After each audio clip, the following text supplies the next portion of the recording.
आज मैं आप लोगों के सामने उपस्थित हुआ हूँ आद्या सर बीटीसी 4th सेमेस्टर का द्वितीय प्रश्न पत्र लेकर।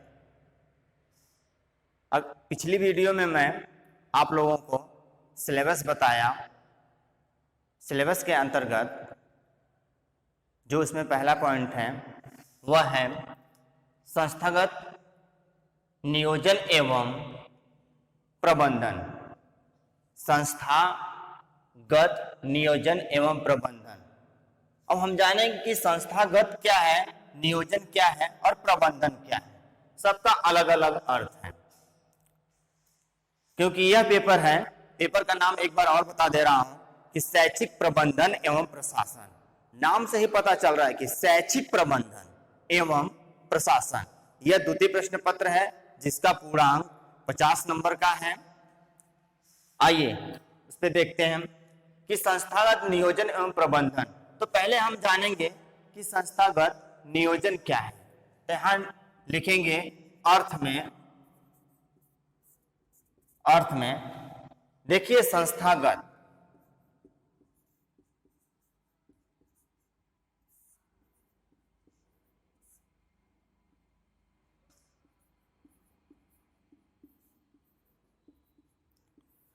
पहले हम इसी का अर्थ जानते हैं कि इसका अर्थ क्या है।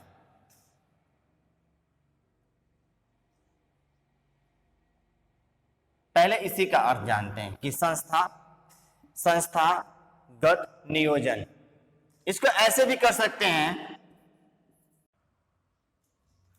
हाँ, इसका अर्थ है, इसको हम तोड़ के लिख सकते हैं संस्थान धन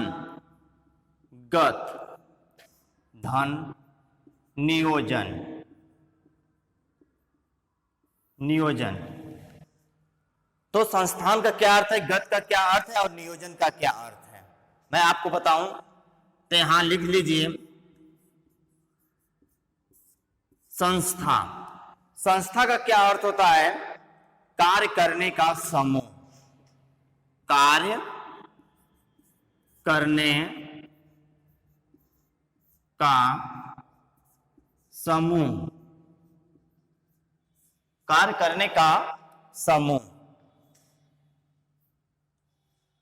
अब गत का क्या अर्थ है, गत का अर्थ जानेंगे। गत का अर्थ होता है उसमें निहित, उसमें निहित।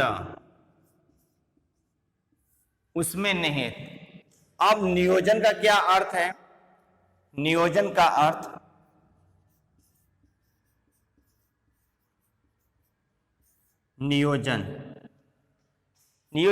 होता है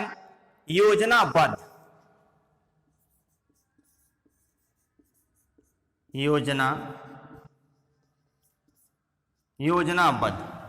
तो हम संस्थान का अर्थ, गत का अर्थ और नियोजन का अर्थ, जिसे संस्था का अर्थ कार्य करने का एक समूह, गत का अर्थ उसमें निहित, नियोजन का अर्थ योजनाबद्ध। इसे और सरल शब्दों में कह सकते हैं कि अतः इसका अर्थ है संस्था अथवा समूह द्वारा निहित योजना। आपको ये समझ में आया होगा।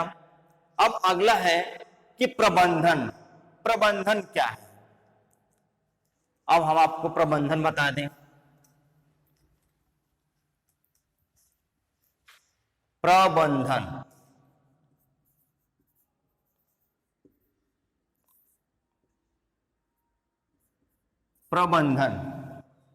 प्रबंधन संसाधनों का अधिकतम उपयोग करते हुए योजना का समुचित क्रियान्वयन व लक्ष्य प्राप्ति हेतु समुचित प्रयास। अतः कह सकते हैं कि इस प्रकार संस्थागत नियोजन एवं प्रबंधन से हमारा तात्पर्य किसी संगठन, संस्था द्वारा अपने विकास व लक्ष्यों की पूर्ति के लिए योजना बनाकर उसका बेहतर क्रियान्वयन करना तथा इसके लिए सामूहिक रूप से सतत प्रयास करना, यह प्रबंधन है। अब हम पढ़ते हैं अगला कि संस्थागत नियोजन का उद्देश्य क्या है। संस्थागत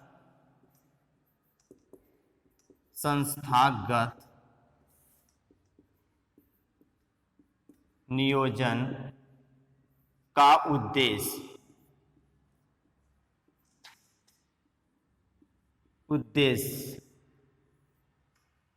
संस्थागत नियोजन का उद्देश्य, इसमें है पहला पॉइंट, जिसे हम इसे पहला पॉइंट के लिखेंगे नहीं, लिखने में समय काफी लगेगा, जिससे वीडियो बहुत काफी लंबी हो जाएगी। इसलिए हम जो आपको बता रहे हैं आप ध्यान से सुनिएगा, उसे अपनी कॉपी पे लिखने का प्रयास करिएगा। प्राकृतिक एवं सामाजिक वातावरण में उत्तम परिणामों की उपलब्धि, यह इसका पहला पॉइंट है। इसका दूसरा पॉइंट है राष्ट्रीय योजनाओं को उचित आधार प्रदान करना। तीसरा है इसका संस्था का बहुमुखी विकास तथा प्रगति करना। चौथा है स्वयं सेवा एवं आत्म उपलब्धि का अध्ययन करना। यह इसके 4 पॉइंट हम लिखे हैं, 4 पॉइंट आपको बताएं। अगला है कि संस्थागत नियोजन एवं प्रबंधन की आवश्यकता एवं महत्व।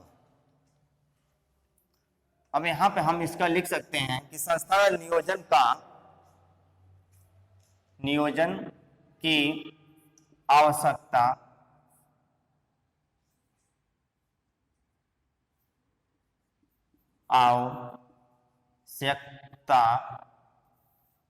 एवं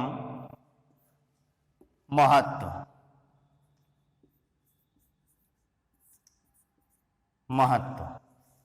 तो इसमें पहला हम इसे जानते हैं क्या कि संस्थागत नियोजन की आवश्यकता एवं महत्व क्या है। तो हम सरल शब्दों में कह सकते हैं कि संस्थागत नियोजन एवं प्रबंधन समय,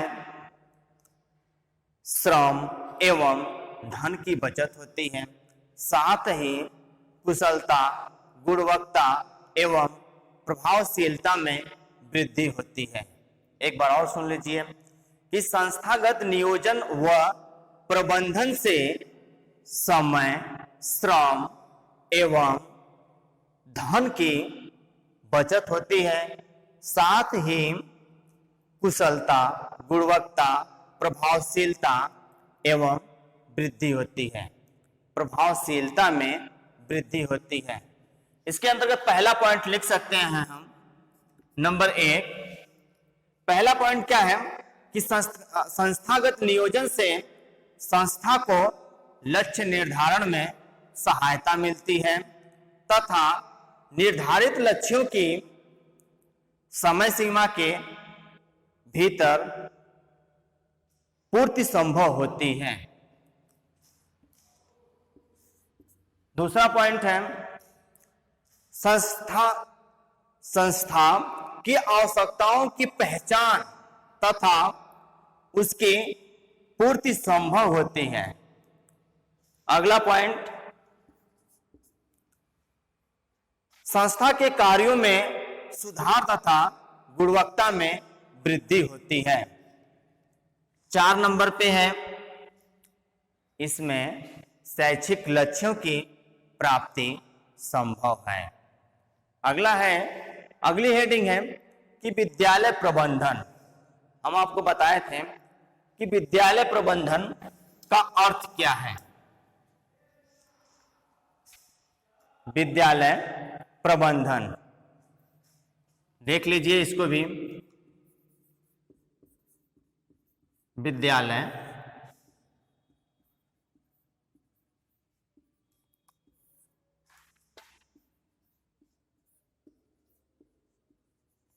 प्रबंधन का अर्थ। विद्यालय प्रबंधन का अर्थ। विद्यालय एक शैक्षिक संस्था है। प्रबंधन वह साधन है जिसके द्वारा इस समय कह लीजिए जिसके द्वारा इस संगठन या संस्था का सुचारू रूप से संचालन किया जाता है।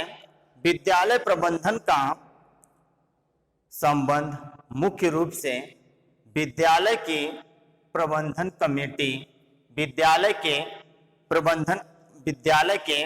प्रधानाध्यापक एवं उनके नेतृत्व में काम करने वाले अध्यापकों एवं उनके नेतृत्व में काम करने वाले अध्यापकों, अन्य कर्मचारियों के साथ ही शिक्षा प्रक्रिया में सुचारू रूप से चलाने वाले भौतिक सामग्री से होता है। विद्यालय प्रबंधन के अंतर्गत मानवीय संसाधनों के साथ साथ विद्यालय भवन, साज सज्जा, शैक्षिक फर्नीचर आदि की व्यवस्था की जाती है। आज का वीडियो आप लोगों के इतना ही, जितना हम पढ़ाए हैं मैं उम्मीद करता हूं कि वो आपको समझ में आया होगा। न समझ में आए आप दोबारा मेरी कमियों को एक बार बताएं कि सर ये समझ में नहीं आया है, आप इसे और अच्छी तरह से बताने का मैं प्रयास करूंगा। आज के लिए धन्यवाद।